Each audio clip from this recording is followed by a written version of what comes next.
हेलीवेट्स हम लोग कर रहे थे complete polity for government exam और पिछले लेक्चर में हम लोगों ने आर्टिकल 27 तक कंप्लीट कर लिया था। और आज की वीडियो में हम लोग बात करने वाले हैं हमारे फंडामेंटल राइट्स के आर्टिकल 28 के बारे में। तो भैया 27 तक हम लोगों ने कंप्लीट कर लिया था। आज बात करने वाले हैं आर्टिकल 28 के बारे में। तो आर्टिकल 28 हमसे क्या कहता है? Freedom from attending religious instructions, यानी कि जब भी भैया रिलीजन की बात आती है, it's a matter of choice. अगर आपकी इच्छा है कि आपका कोई रिलीजन या फिर कोई रिचुअल करना है तो कर सकते हैं, और अगर नहीं करना है तो कोई ज़बरदस्ती नहीं करवा सकता है आपकी। तो भैया, या फिर जब जब जब आपसे कोई ज़बरदस्ती करवा नहीं सकता है तो आप ज़बरदस्ती करवा कर सकते नहीं किसी से।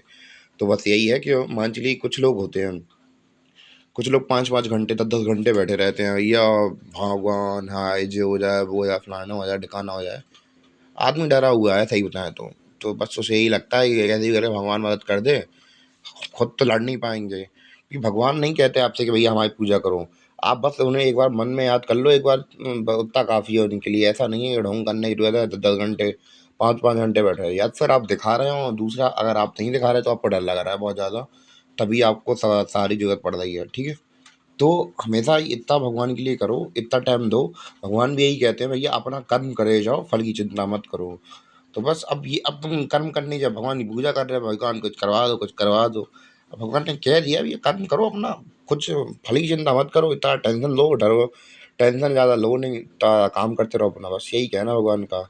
यानी कि अब हम लोग बात करने वाले हैं कि भैया हमें क्या है, फ्रीडम है अटेंडिंग रिलीजियस इंस्ट्रक्शन से, यानी कि धार्मिक शिक्षा में भाग लेने से मुक्ति। अब भैया इसमें हम लोग इस आर्टिकल के अंदर ये पढ़ेंगे कि अलग अलग स्कूल, मतलब हम लोग बात करें सरकारी इंस्टीट्यूशन होते हैं, जैसे कि पढ़ाई के इंस्टीट्यूशन होते हैं, स्कूल हुए, तो स्कूल वगैरह में कैसे कैसे स्कूल वगैरह कॉलेज वगैरह कैसे रहते हैं। तो उसमें धार्मिक शिक्षा को लेकर कैसे कैसे हमें बिहेव करना है, कहीं कर सकते हैं प्रीच कर सकते हैं रिचुअल्स को, कि खास धर्म को लेकर या कहाँ नहीं कर सकते, इसके बारे में इन आर्टिकल के अंदर पढ़ेंगे हम लोग। तो भैया बेसिकली हम इसी तरीके से बात करें तो भैया अलग अलग प्रकार के इंस्टीट्यूशन है जो कि अलग अलग लोगों से एडमिनिस्ट्रेटेड होते हैं, मतलब एडमिनिस्ट्रेशन चलता है अलग अलग लोगों का। तो उसमें कैसे कैसे रिलीजन को लेकर चीज़ें चलती हैं, तो उसके बारे में बात करेंगे। सबसे पहले अगर हम लोग बात करें, कोई इंस्टीट्यूशन है, जैसे यहाँ पे लिखा हुआ भी है, institution Holi maintain by state, यानी कि पक्का सरकारी स्कूल है। स्टेट मतलब राज्य है या फिर देश, देश की बात चल रहा है, यानी कि सरकार समझ लीजिए यहाँ पे स्टेट का मतलब। तो भैया कोई स्कूल अगर सरकारी स्कूल है तो भैया वहाँ पे रिलीजियस इंस्ट्रक्शंस कंप्लीटली हम लोग बात करें प्रोविडेड है, यानी कि कोई रिलीजियस एक्टिविटी नहीं होने वाली है ऐसी कि भैया जबरदस्ती आपसे पूजा कराई जाएगी। जैसे एग्जाम्पल के तौर पर बताया जाए तो भैया मान चलिए कि आपके स्कूल में लक्ष्मी पूजा होनी है, क्या होनी है, लक्ष्मी जी की पूजा होती है ना। तो अब ऐसा नहीं है कि कोई स्कूल वाले ये तो आपसे कह सकते हैं, स्कूल वाले आपसे ये नहीं कह सकते कि जबरदस्ती कंपलसरी है कि भैया एवरी स्टूडेंट कम एंड उनकी पैर छुओ। तो ऐसा हर मतलब वो लोग जबरदस्ती नहीं कर सकते हैं। It's a matter of choice कि आपके पास चॉइस है भैया, आप जाना चाहें तो जा सकते हैं। कंपल्सन नहीं है कि भैया आप नहीं जाना चाहें तो जबरदस्ती कोई आपसे फोर्सफुली उनके पैर छुआएगा या फिर कुछ भी करवाएगा। मान चलिए कि अब सरस्वती पूजा होनी है तो भैया हिंदू मुस्लिम या फिर दूसरे धर्म के जो बच्चे पढ़ते हैं, क्योंकि इस एक स्कूल के अंदर अलग अलग प्रकार के धर्म के बच्चे पढ़ते हैं, तो क्यों भैया कोई आएगा और पैर छुएगा जब वो उनका धर्म है नहीं तो एक्चुअली। तो अब वो उनकी चॉइस होगी कि भैया वो दूसरे धर्मों की रिस्पेक्ट करते हैं। पर कोई सरकारी इंस्टीट्यूशन है और वो उसी तरीके से कह दूं कि भैया वो किसी को मतलब फोर्सफुली ये नहीं कह सकते कि भैया आप आइए और पैर छुइए। तो सरकारी स्कूल में तो पूरी तरीके से बंद है, पर अगर प्राइवेट की बात करें तो उसकी बात अलग होती है। तो भैया पहला हमने ये देखा कि भैया जो धार्मिक शिक्षा है वो हम लोग सरकारी स्कूल में तो नहीं दे सकते हैं, ठीक है। अब बात करते हैं भैया दूसरे इंस्टीट्यूशन की। तो भैया institution administered by state but established under any endowment और trust, religious instruction is permitted भैया परमिटेड देख रहे हैं, यानी कि दो चार लोग थे, ठीक है, क्रिश्चियन लोग थे, या फिर मैं किसी धर्म को लेकर नहीं कह रहा, एक कोई एक्स वाई जेड धर्म के लोग थे। तो भैया उन्होंने स्कूल को ओपन किया। अब भैया कैसे भी करके वो लोग अब मैनेज नहीं कर पा रहे, स्कूल को चला नहीं पा रहे। तो भैया उन्होंने सरकार से कह दिया भैया आप एडमिनिस्ट्रेशन करो, और हमसे नहीं हो पा रहा, आप एडमिनिस्ट्रेशन कर लो, हम लोगों ने बना दिया। पर भैया स्कूल तो उन प्राइवेट लोगों का ही था, एडमिनिस्ट्रेशन भले ही सरकार कर रही हो क्योंकि उन लोग चला नहीं पा रहे हैं। तो ऐसी जगह पे हम लोग बात करें क्या, परमिशन मिल जाती है। क्या मिल जाती है? जो हम लोग बात करें थोड़ा बहुत धर्म को लेकर प्रचार वगैरह करना होता है, तो कुछ रिलीजन वाले करते भी हैं, तो ऐसा नहीं है कि नहीं कर सकते हैं, कर सकते हैं यहाँ पे। तो उम्मीद है कि आपको दूसरा वाला समझ में आया हो स्टेटमेंट। अब ये तीसरे स्टेटमेंट देखते हैं। तीसरा एग्जाम्पल दें तो भैया तीसरा एग्जाम्पल क्या है हमारा?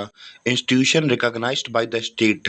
यानी कि ऐसे, अरे आप लोगों को पता होगा जो गली मोहल्ले में स्कूल वगैरह नहीं खुले होते हैं, एफिलेटेड होते हैं जो कि गवर्नमेंट से। तो भैया ऐसे ही जगह पर religious instructions is permitted on the voluntary basis, example with the consent of the person. यानी कि उसकी भैया इच्छा है तो भैया आएगा, नहीं इच्छा है तो नहीं आएगा। भैया मतलब सरस्वती पूजा हो रही है, तो भैया कोई अगर दूसरे धर्म वाला है तो भैया उसकी इच्छा है तो आए, नहीं इच्छा है तो नहीं आए। तो हमने पहले क्या देखा? पहले देखा तो बिल्कुल पूरी तरह से बंद है भैया, वहाँ पे तो नहीं कर सकते हैं सरकारी स्कूल में। और कोई ट्रस्ट के द्वारा स्टार्ट किया गया, पर एडमिनिस्ट्रेशन कौन कर रहा है? गवर्नमेंट कर रही है, तो ऐसी जगह पे परमिटेड है। और तीसरा हमने देखा कि भैया ऐसी जगह जहाँ पे हम लोग बात करें, क्या है, एफिलिएटेड कॉलेज है, जो कि मतलब नाम तो सरकार का चल रहा है पर है पूरा प्राइवेट ही। बस केवल और केवल उनका मतलब प्राइवेट है, बस सरकार का नाम चल रहा है केवल, कि परमिशन ले लिया, गवर्नमेंट के अंदर आता है। बट यहाँ पे एडमिनिस्ट्रेशन और जो स्कूल है वो दोनों के दोनों प्राइवेट ही है। पर ऐसी जगह पे हम लोग बात करें, क्या हो सकता है यहाँ पे वॉलंटरी बेसिस पे, यानी कि जो सामने वाला है उसकी इच्छा से, उसकी पर्सन की अगर इच्छा है तो भैया वो आ सकता है, नहीं इच्छा है तो नहीं आ सकता। ठीक है, तो 3 पॉइंट समझ में आ गए। और भैया लास्ट वाला पॉइंट बचा है, ऐसा इंस्टीट्यूशन जो कि रिसीव कर रहा हो एड, यानी कि मदद, फंडिंग हो रही हो किसकी मदद से? सरकारी मदद से फंडिंग हो रही हो वहाँ पे। तो भैया ऐसी जगह पे जो रिलीजियस इंस्ट्रक्शन है वो परमिटेड तो है, पर किस बेसिस पर? वही है परमिशन, अगर उस सामने वाले की इच्छा है तो करेगा, नहीं इच्छा है तो नहीं करेगा। तो भैया थोड़ा रिवाइज भी कर लेते हैं हम लोग अपने आर्टिकल 28 को। अगर आर्टिकल 28 की बात की है तो भैया जो अगर हम लोग बात करें, ऐसे इंस्टीट्यूशन जो कि सरकारी हैं, पूरे तरीके से सरकारी हैं, यानी कि एडमिनिस्ट्रेशन और जो संस्थान है वो दोनों सरकारी हैं, तो भैया ऐसी जगह पे हम लोग बात करें जो धार्मिक शिक्षा है वो कम्प्लीटली बैंड है। और दूसरी देखिए हमने इंस्टीट्यूशन जो कि स्टेट के द्वारा एडमिनिस्ट्रेशन किया जा रहा है, और हम लोग बात करें बनाए गए थे किसी प्राइवेट ट्रस्ट के द्वारा। ठीक है, तो भैया ऐसी जगह पे जो रिलीजियस इंस्ट्रक्शंस है वो भैया परमिटेड है, मतलब इन लोगों को छूट है, ये कर सकते हैं हम। और भैया इंस्टीट्यूशन जो कि स्टेट यानी कि एफिलेटेड हैं या फिर मान्यता प्राप्त स्कूल हैं, तो भैया ऐसी जगह पे जो हम लोग बात करें पर्सन के ऊपर डिपेंड करता है कि भैया रिलीजियस प्रैक्टिस करनी है नहीं करनी है उसे। परमिटेड तो है पर भैया उसकी इच्छा है कि वो करे या ना करे। और भैया लास्ट में देखा था कुछ इंस्टीट्यूशन ऐसे होते हैं जो कि सरकार के द्वारा फंडेड होते हैं, तो भैया ऐसे जगह पे भी वही सीन चलता है अपना, जैसे वहाँ पे चलता है, एफिलेटेड कॉलेज में चलता है। जैसे कि अगर परमिशन तो है, अगर सामने वाले की इच्छा है तो भैया वो करेगा प्रैक्टिस, नहीं करे, नहीं इच्छा है तो नहीं करेगा। उम्मीद है कि आपको समझ में आया हो आर्टिकल 28। मिलते हैं अपने अगले वीडियो में, तब तक के लिए बाय।